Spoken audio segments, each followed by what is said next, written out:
We'll initiate the breaking sequence here in rack 1. Race to 5. Soft break, control the cue ball. Well, he's got 2 balls down, but a challenging shot on the 1 ball. Yeah, there's another look at the break. You can see how the 1 ball goes all the way up table and then just stops right there in the center in a difficult position for Fabio. Yeah, he gets very sweaty with his palms, the hand that holds the cue. You'll see him rubbing that hand on the cloth an awful lot. It's almost become his trademark. We've seen him over the years so many times. Well, many players with that problem will, of course, apply a lot of talcum powder or even wear a glove, because once your hand gets wet, it makes for a very sticky bridge situation. Your cue stick doesn't flow smoothly through the hand like you need it to.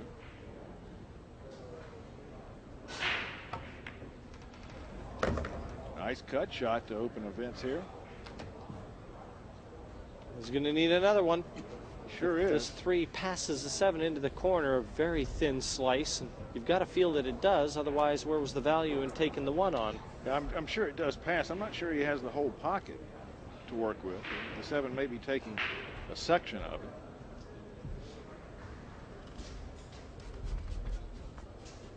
Given that he makes it, he should be able to wind up in line on the 4 ball.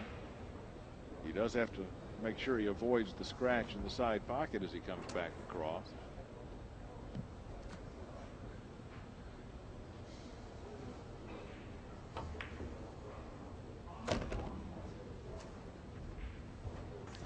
That was a good effort, Jerry.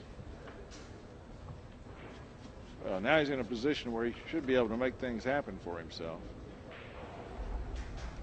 Play the 4 into the top right corner and just draw that cue ball up that left-hand cushion and back out towards the middle of the table for the 6. Don't try to do too much. No sense getting cute here.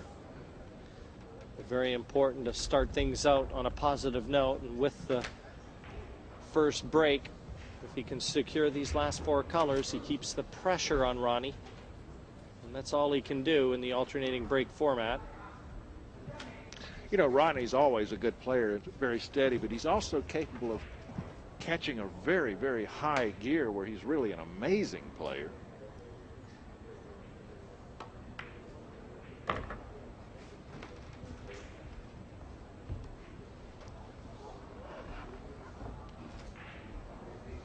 Well, the major work done now. It's a matter of connecting the dots.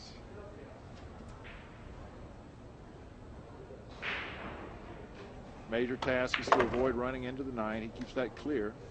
Yeah, he overhit that one, and I think Jerry can count himself a little fortunate where he's landed, because this was not the intended position for the cue ball. No, and because he's so tight on the cushion there, it's going to make getting to the 9 ball a little more difficult. Again, I think he would rather settle for a little bit longer shot than to try to do too much work and miss the 8.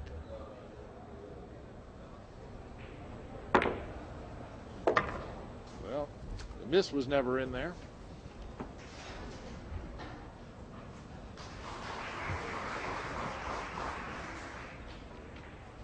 Fabio eyeing up the final 9. And this will put the mark on his side of the board. He does his work and leads our match 1-0. Now we'll get to see what Ronnie can do. Yeah, but he puts the pressure on Ronnie. He forces him to try and respond in kind. It was a nice controlled break from Fabio. Great shot on the 1 and an equally good one on the 3. It'll be interesting to see if Alcano attacks the rack the same way with a controlled break, or if he just lets fly the way we've seen so many players do this. Well, how many times have we alluded to the fact that the right-hand side of the table, as we look, has been breaking so much better than the left-hand side? And the players all week have had a hard time getting an opening shot. It seems like the lowest numbered ball on the table always rolls up in a cluster or in a difficult position. The TV table has a breaking jinx. Break 2, 1-0, a Tony break. Ronnie with a quick look. He just wants to make sure that everything is touching.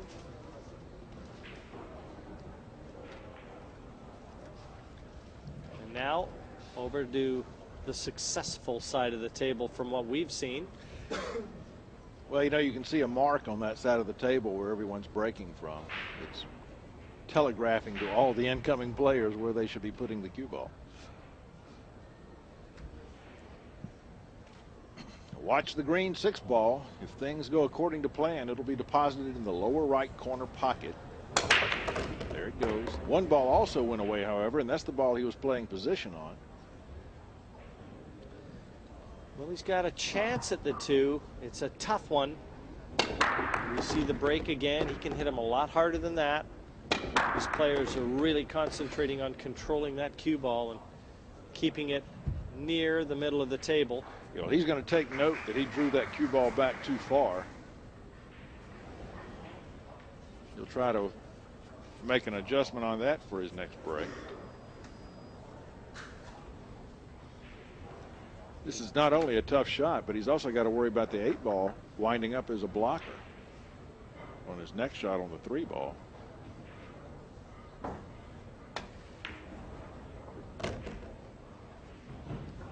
What a shot. What a shot.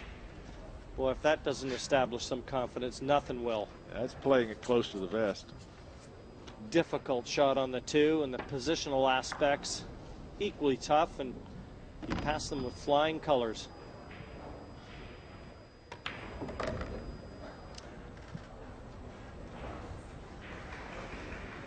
Well, thus far in our match, we've had a little break and run clinic.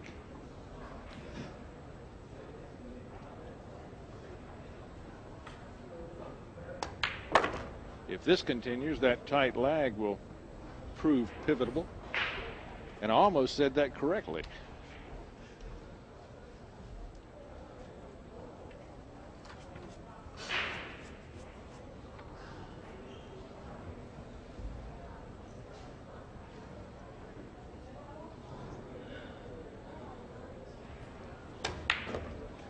A lot of fans, certainly the players, sense the significance of this match, because as these players get down, you can almost hear a pin drop out there. That's a little straight. Sorry, Jerry. This is a bit straighter on the 7 than Ronnie would have liked. I was going to say he would have appreciated a little more angle, but he can roll through here and come right out in line with the 8 ball. Could have been closer, but I'm sure he'll make this work. He'll come off the side rail with bottom right English, spin right back down for the 9 ball.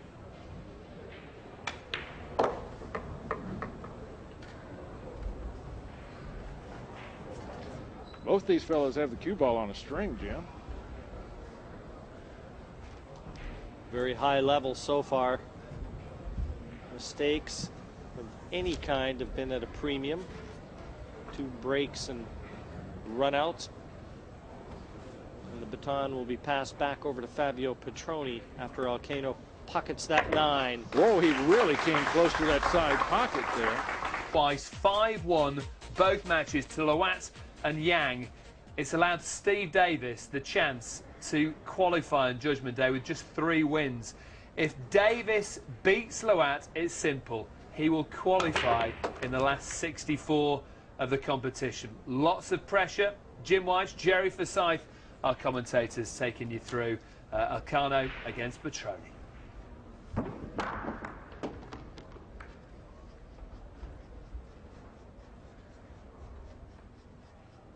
Could be watching another exhibition here.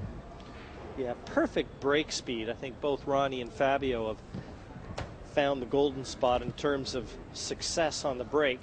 They don't have to hit it too hard. They can really concentrate on parking that cue ball. Virtually assured of getting that wing ball. And that just means you're going to see a lot of breaks and runouts. Now, and this is a choice for Fabio. It's a very fine cut. And the other option would be to bank the one into the opposite corner, just preference. Used the entire pocket, but it did indeed succumb, and now the 2 ball has a couple of pockets available to it. It's going to be the side pocket, I think, Jerry, and just try and hold position